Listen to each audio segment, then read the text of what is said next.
इधर गुजरात की लड़ाई बदजुबानी पर आ चुकी है। जी हां, पीएम मोदी के लिए कांग्रेस ने विवादित बयान दे दिया है, जिसको लेकर घमासान छिड़ गया है।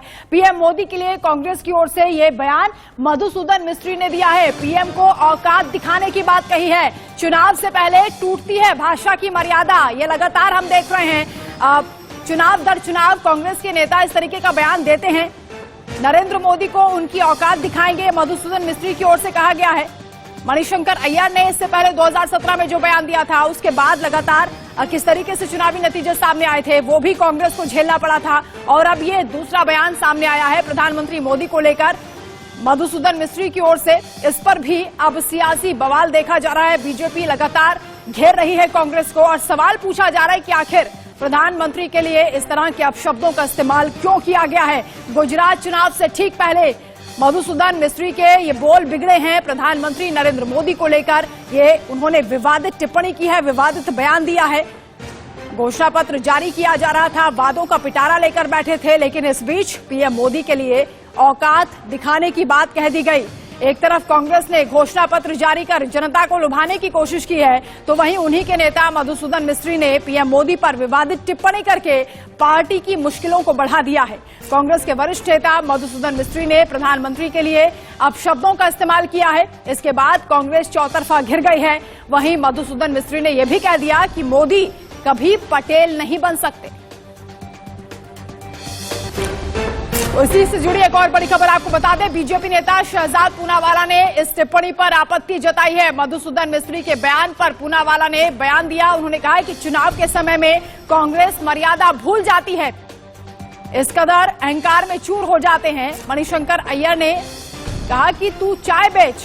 प्रियंका गांधी ने पीएम को नीच बताया और कांग्रेस पीएम को लगातार गालियां देती है, यह शहजाद पूनावाला ने कहा है। और इस पर उन्होंने जमकर भर्त्सना की है, इस बयान की भी और कांग्रेस पार्टी के नेताओं की भी।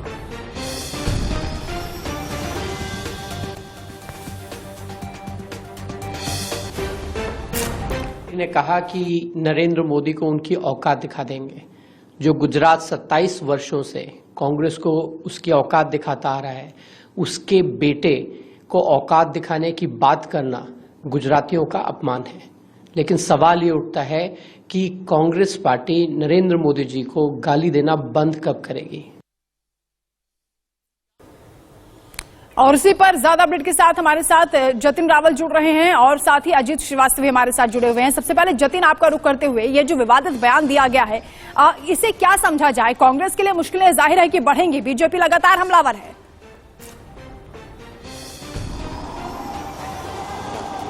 देखिए, बिल्कुल आपको बता दूं कि जिस तरह से कांग्रेस जो यहाँ पर है टूटती नजर आई है। अगर बात करें कि पिछले कई दिनों में आपने देखा होगा कि अभी जस्ट करंटली अगर बात करें तो पिछले 4 से 5 दिनों के अंदर बीजेपी के कांग्रेस के 3 नेता जो थे धारासभ्य, वो चालू धारासभ्य भारतीय जनता पार्टी में शामिल हो गए। यानी कांग्रेस इससे कहीं ना कहीं अचमच गई है। काफी कांग्रेस के अब तक जो है 70 से ज्यादा जो नेता है, बड़े धारासभ्य हो या कार्यकर्ता हो या बड़े नेता हो, सभी कांग्रेस में जुड़ चुके हैं। उससे भी सबसे बड़ी बात यह है कि कल जब कांग्रेस का जब मैनिफेस्टो जारी किया जा रहा था, तब कांग्रेस के ही प्रदेश के नेता सुखराम राठवा वहां पर उपस्थित नहीं थे।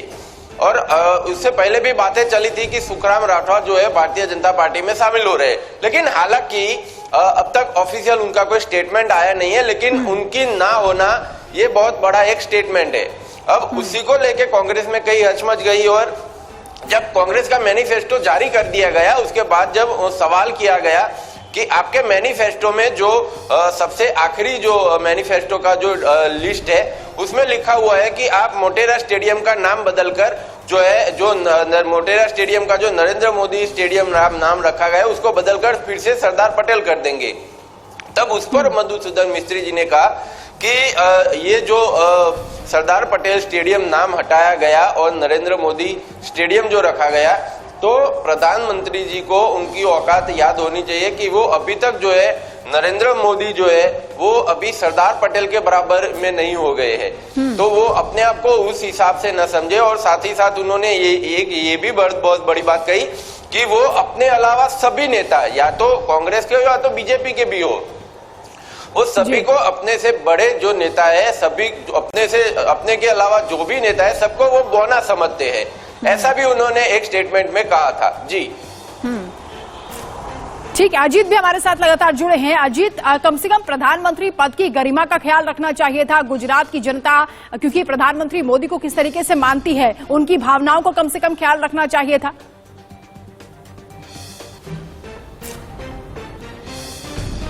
पर है कि एक गरिमा होती है, पद की गरिमा होती है, उस गरिमा का ध्यान रखना चाहिए। आप कैसे कह देते हैं किसी भी प्रधानमंत्री को जो सीट पे बैठा हुआ है, 15 साल वो गुजरात का मुख्यमंत्री रहा हो और तकरीबन हम कह 7 साल से वो पूरे देश को संभाल रहा है, तो आप किस हिसाब से उसकी औकात दिखाने की बात करें। कांग्रेस की खुद की क्या है विसात, ये तमाम बीजेपी सवाल खड़े कर रही है। बीजेपी ये भी कह रही है कि आखिर कांग्रेस की औकात क्या है, वो तो साफ हो रहे हैं। मैच 2 राज्यों में वो भी सिमट के खत्म हो जाएंगे आने वाले वक्त में। तो कांग्रेस की अपनी क्या औकात विसात है, पहले वो बता दे, उसके बाद से पीएम मोदी पे अटैक करें तो बेहतर होगा। गुजरात चुनाव चल रहे हैं और इसके बड़बोले बयान कहीं न कहीं मधुसूदन मिस्त्री को अब भारी पड़ता नजर आ रहा है, क्योंकि इससे पहले अगर हम बात करें तो मणिशंकर अय्यर भी तमाम तरह के बयान इस तरह से देते हुए फंस चुके थे। बिल्कुल अजीत, आप बने रहिए हमारे साथ। अभिजीत भट्ट भी हमारे साथ जुड़ गए हैं, एडिटर हैं इंडिया न्यूज गुजरात से हमारे साथ जुड़ रहे हैं। अभिजीत जी, ये बताइए कि जो बयान है किस तरह से बैकफायर करेगा कांग्रेस के लिए, क्योंकि चुनाव से ठीक पहले इस तरह का बयान आना, क्योंकि जो मुख्य मुकाबला है वो कांग्रेस और बीजेपी के बीच में माना जा रहा है। भले ही आम आदमी पार्टी ने यहाँ पर एंट्री कर ली हो, लेकिन इस बयान के क्या मायने? बिल्कुल, मैं बता दूं तो आपको पहले दर्शकों को मैं इतिहास में ले जाऊंगा। गुजरात के जो चुनाव का इतिहास है, 2007 में सोनिया गांधी जब चुनावी सभा संबोधित करने आई थी सूरत में, उस टाइम पे वहां पर उन्होंने, उस टाइम तो मुख्यमंत्री थे प्रधानमंत्री नरेंद्र मोदी, उनके लिए मौत का सौदागर शब्द का प्रयोग किया था। और 2017 में जब मणिशंकर अय्यर ने नीच शब्द का प्रयोग किया था, तो ये दोनों शब्द को उस टाइम पे भाजपा ने उठा लिया था और मुद्दा बना दिया था और चुनाव का मुद्दा बना के चुनाव जीत गई थी। तो इसी तर्ज पे चलते हुए और ये दोनों साल में 2007 में 2007 दोनों में कांग्रेस को सत्ता पे आने का चांसेस था। उसके ये दो बयान अगर नहीं आए होते तो सत्ता पे आ गए थे, लेकिन दोनों बयानों की वजह से सत्ता से दूर रहना पड़ा। और 2022 में जब कांग्रेस ऐसा दावा करी कि 125 बैठक से ज्यादा आएगी, तो उसी टाइम पे इस प्रकार का बयान जो औकात दिखा देंगे, औकात देखनी चाहिए अपनी, ऐसा जो बयान दिया है मधुसूदन में, वो कहीं ना कहीं बूमरैंग होकर साबित होगा कांग्रेस के लिए। क्योंकि कांग्रेस जब भी कुछ ऐसा आगे बढ़ने की कोशिश करती है, परफॉर्मेंस अच्छा करने की कोशिश करती है, तब उनके जो सीनियर नेता है, सीनियर लीडर है, वो कहीं ना कहीं ऐसी गलती कर लेते हैं और उसके कारण उसको कांग्रेस को बड़ा भुगतना पड़ता है। और 27 साल से कांग्रेस इसी मुद्दे को लेकर कहीं ना कहीं पीछे बैकफुट पर रही है। जी हाँ, अभिजीत जी, क्या इससे पहले कांग्रेस की जो बैठकें होती हैं, क्या उसमें ये नहीं सिखाया जाता किस तरीके का बयान दे रहा है, क्योंकि ये अल्टीमेटली कांग्रेस को ही भुगतना पड़ेगा, उसका नुकसान होगा। पिछली दफा हमने देखा 77 सीटें, क्योंकि मणिशंकर अय्यर का बयान आया था, उसका नुकसान भुगतना पड़ा था। बिल्कुल, कांग्रेस की जो बैठकें होती है उसमें सभी को बताया जाता है कि किस तरह का बयान देना है, और खास करके जब प्रधानमंत्री के ऊपर इंडिविजुअली कोई प्रहार नहीं करना है या बयान नहीं देना है, फिर भी कांग्रेस के नेता कहीं ना कहीं गलती कर लेते हैं और इसका खामियाजा कांग्रेस को भुगतना पड़ता है, चाहे वो गुजरात हो या कोई भी और स्टेट हो। जी जतिन, देखिए, ये बीजेपी तो मौके की तलाश में रहती है, क्योंकि इस तरह का जब बयान आ जाता है उसके बाद अब जिस तरह घेरा जा रहा है कांग्रेस को, जाहिर सी बात है कि इस पर अब कोई ना कोई टिप्पणी आनी चाहिए थी, कांग्रेस का रिएक्शन आना चाहिए था। क्या सफाई इस पर पेश की गई है?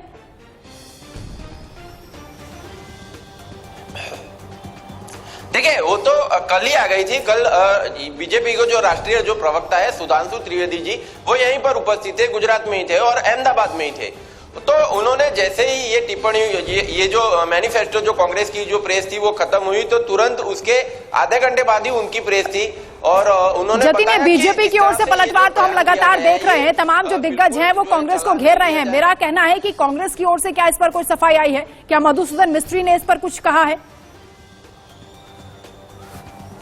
नहीं, देखिए, अभी तक तो कांग्रेस की तरफ से कोई भी ऑफिशियल स्टेटमेंट जो है जारी नहीं हुआ है, या तो जगदीश ठाकुर हो या तो जो प्रदेश प्रभारी है रघु शर्मा, उनके द्वारा अभी तक कोई भी जो है ऑफिशियल स्टेटमेंट जारी नहीं किया गया। लेकिन हो सकता है कि आज दोपहर तक वो ऑफिशियल स्टेटमेंट जारी कर सके कि इसमें, हालांकि आप देखिए कि प्रेस जब खत्म हो गई, उसके बाद जब सवालात शुरू हुए थे, उसके बाद ये स्टेटमेंट आई है, यानी कि उस समय नहीं आई थी। हो सकता है मधुसूदन मिस्त्री ने अपनी निजी राय भी दी हो, तो हो सकता है कि जगदीश ठाकुर जो कांग्रेस के प्रदेश प्रमुख है वो ऐसा बयान जारी करे कि ये उनकी निजी राय थी, कांग्रेस की तरफ से ये राय नहीं थी। जी लेकिन राय जिसकी भी हो, प्रधानमंत्री का अपमान एक तरीके से किया गया है। ये जनता का अपमान है क्योंकि वो प्रधानमंत्री पद पर हैं और उनकी गरिमा का ख्याल रखा जाना चाहिए था। अजीत, क्योंकि ये मामला चुनाव से पहले आया है, कांग्रेस पहले भी इससे नुकसान भुगत चुकी है। आने वाले वक्त में अगर माफी नहीं मांगते हैं, माफी हालांकि अब तक मांग लेनी चाहिए थी, क्योंकि ये प्रधानमंत्री का ही अपमान नहीं बल्कि जनता का भी अपमान है। अजीत, बस हम कहें तो थोड़ी देर का इंतजार करना होगा। कहीं ना कहीं कांग्रेस का भी प्रतिक्रिया जरूर नजर आएगी, क्योंकि गुजरात चुनाव काफी महत्वपूर्ण लेके चल रही है कांग्रेस और चाहती है कि इस तरह की बयानबाजी में कोई नाराजगी जनता को न कर सके और इस तरह के जो बड़बोलेपन है उसको कंट्रोल किया जा सके। यानी डैमेज कंट्रोल के लिए अब तमाम कांग्रेसी नेता मैदान में जरूर उतरते कुछ देर बाद नजर आएंगे। सातों पर है कहीं ना कहीं इस डैमेज को भरपूर करने के लिए तमाम बयान ये भी आ सकते हैं कि जैसा कि अभी रावल ने बताया कि जिस हिसाब से तमाम जो बयानबाजी दे रही हो सकता है मधुसूदन मिस्त्री का अपना खुद व्यक्तिगत बयान हो जो इस तरह की टिकट अपनी कर रहे हैं, लेकिन बार बार इस तरह के बड़बोलेपन, चाहे आपके कांग्रेसी नेता कुछ भी बोल देते हैं, हिंदू धर्म के बारे में बोल देते हैं, कभी आप पीएम के बारे में बोल देते हैं, यानी जो मुंह में आता आप बोल देते हैं। तो आखिर इसका डैमेज कंट्रोल किसका होगा? कांग्रेस का होगा। तो कांग्रेस में नकेल क्यों नहीं कसती? बार बार इस तरह के बयानबाजी आते हैं, बार बार इस समय आते हैं और खासकर जब चुनावी संग्राम। अभिजीत भट्ट जी, ये स्लिप ऑफ टंग नहीं इसको कहा जाता, क्योंकि स्लिप ऑफ टंग होता तो अभी तक ये बयान इस पर माफी मांग ली जाती या फिर गलती से मिस्टेक बता दिया जाता, लेकिन ऐसा नहीं है। जानबूझकर ये कहा गया है, इसीलिए अभी तक रिएक्शन नहीं आया इस पर। प्रकार से बयान दिया है और जिस प्रकार से प्रधानमंत्री के लिए अपशब्द बोले गए, तो ये कहीं न कहीं जानबूझ के किया गया हो ऐसा लग रहा है। और जो माफी मांगने का या अनुशासनहीनता का सवाल है, तो कांग्रेस ने जब 2017 में मणिशंकर अय्यर जैसे वरिष्ठ नेता ने प्रधानमंत्री के खिलाफ जो बयान दिया था, उसके बाद अनुशासनहीनता के कदम के तौर पर उनके खिलाफ एक्शन भी लिया था। लेकिन अभी तक कांग्रेस की ओर से, कांग्रेस हाईकमान की ओर से या प्रदेश कांग्रेस की ओर से किसी भी प्रकार की प्रतिक्रिया नहीं आई और किसी भी प्रकार की अनुशासनहीनता का एक्शन भी नहीं लिया गया। यही बताता है कि कांग्रेस की मंशा क्या है।